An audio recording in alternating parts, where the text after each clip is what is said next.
Telangana EAMCET counselling ప్రాసెస్కు సంబంధించి మీ దగ్గర ఉండాల్సిన most important documents and certificates గురించి ఈ వీడియోలో అయితే తెలుసుకుందాం.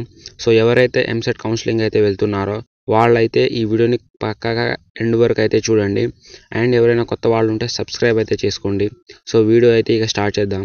సో ఎంసెట్ కౌన్సిలింగ్కు వెళ్ళే వాళ్ళు ఖచ్చితంగా మీ దగ్గర ఉండాల్సిన ఇంపార్టెంట్ డాక్యుమెంట్స్ ఏంటంటే, అందులో ఫస్ట్ వన్ వచ్చేసి మెయిన్గా మీ దగ్గర ఆధార్ కార్డ్ అయితే ఉండాలి.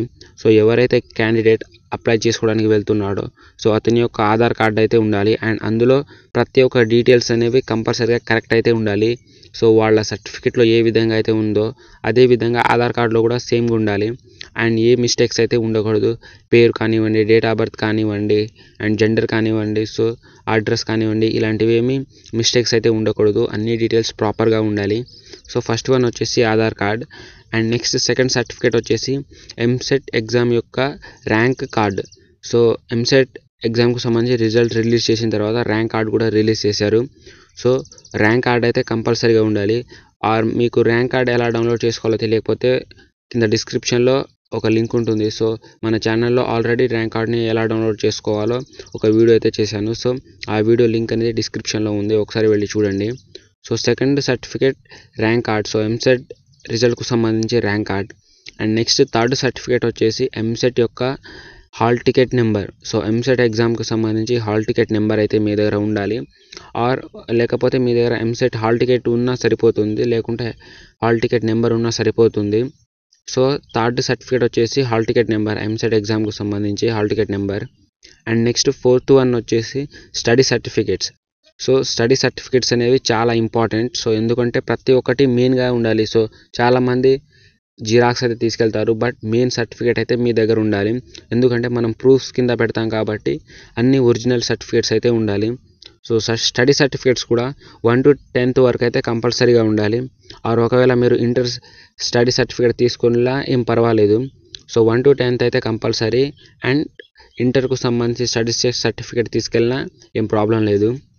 సో ఫోర్త్ సర్టిఫికేట్ వచ్చేసి study certificates. And next fifth one వచ్చేసి intermediate marks sheet. So inter results అనేవి మీరు ప్రూఫ్ కింద అయితే పెట్టాలి. సో ఇంటర్మీడియట్కు సంబంధించి మార్క్స్ షీట్. సో మార్క్స్ షీట్కు సంబంధించి మీరు షార్ట్ మెమో అనేది తీసుకెళ్ళవచ్చు. సో లేకపోతే మీరు ఇంటర్ మార్క్స్ షీట్ అయితే డౌన్లోడ్ చేసుకుంటే మీరు ఆ డౌన్లోడ్ చేసుకున్నది కూడా జిరాక్స్ అయితే తీసుకెళ్ళవచ్చు, లేకపోతే మీరు షార్ట్ మెమో అయితే తీసుకెళ్ళవచ్చు. సో ఇది ఫిఫ్త్ వన్ వచ్చేసి intermediate mark sheet. And next sixth one వచ్చేసి ఇంటర్మీడియట్ టీసీ. సో టీసీ అయితే కంపల్సరీగా ఉండాలి. అండ్ ఎవరైతే టీసీ అయితే కలెక్ట్ చేసుకోలేదో సో వాళ్ళ కాలేజ్ దగ్గరికి వెళ్ళి టీసీ అయితే కలెక్ట్ చేసుకోవాలి. అండ్ టీసీ కూడా మీరు కంపల్సరీగా పెట్టాలి. సో సిక్స్త్ వన్ వచ్చేసి intermediate TC. And next seventh one చూసుకుంటే మీ యొక్క SSC memo. So 10th class memo అయితే మోస్ట్ ఇంపార్టెంట్. సో మీ దగ్గర 10th క్లాస్ మెమో అయితే లేకపోతే మీరు కౌన్సిలింగ్కి అయితే వెళ్ళడం చాలా కష్టం, అసలు ఇంపాసిబుల్ అనే అనాలి. సో ఎస్ఎస్సి మెమో అయితే ఒరిజినల్ పక్కాగా ఉండాలి. సో మెమో నెక్స్ట్ సర్టిఫికేట్ వచ్చేసి మెమో. అండ్ దాని తర్వాత ఇంకో ఇంపార్టెంట్ సర్టిఫికేట్స్ అయితే క్యాస్ట్ సర్టిఫికేట్. సో ఎవరైతే ఎస్సీ, ఎస్టీ, బీసీ, ఓబీసీ ఇలా కేటగిరీస్ ఉన్నాయో సో వాళ్ళైతే క్యాస్ట్ సర్టిఫికేట్స్ అయితే ప్రతి ఒక్కరైతే తీసుకెళ్ళాలి. సో మీది ఏ క్యాస్టో అని ప్రూఫ్ చేయించుకోవడానికి caste certificate. So caste certificate కూడా కంపల్సరీగా ఉండాలి. సో నెక్స్ట్ సర్టిఫికేట్ వచ్చేసి income certificate. So income certificate కూడా ప్రతి ఒక్కరిది ఉండాలి. సో ఎవరైతే ఇంటర్ సెకండ్ ఇయర్లో అప్లై చేసుకున్నారో సో వాళ్ళు కూడా ఇన్కమ్ సర్టిఫికేట్స్ అయితే తీసుకెళ్లాల్సి ఉంటుంది. అండ్ ఒకవేళ మీ దగ్గర ఇన్కమ్ సర్టిఫికేట్ లేకపోతే వెళ్ళి అప్లై అయితే చేసుకోండి, ఒక 2 daysలో వచ్చేస్తుంది. అండ్ సో ఇవైతే కంపల్సరీగా ఉండాలి నేను చెప్పిన ఈ సర్టిఫికేట్స్ అన్నీ. అండ్ దీంతోపాటు మీకు అడిషనల్గా ఈమెయిల్ ఐడి సో అలాంటివి కూడా అడుగుతారు.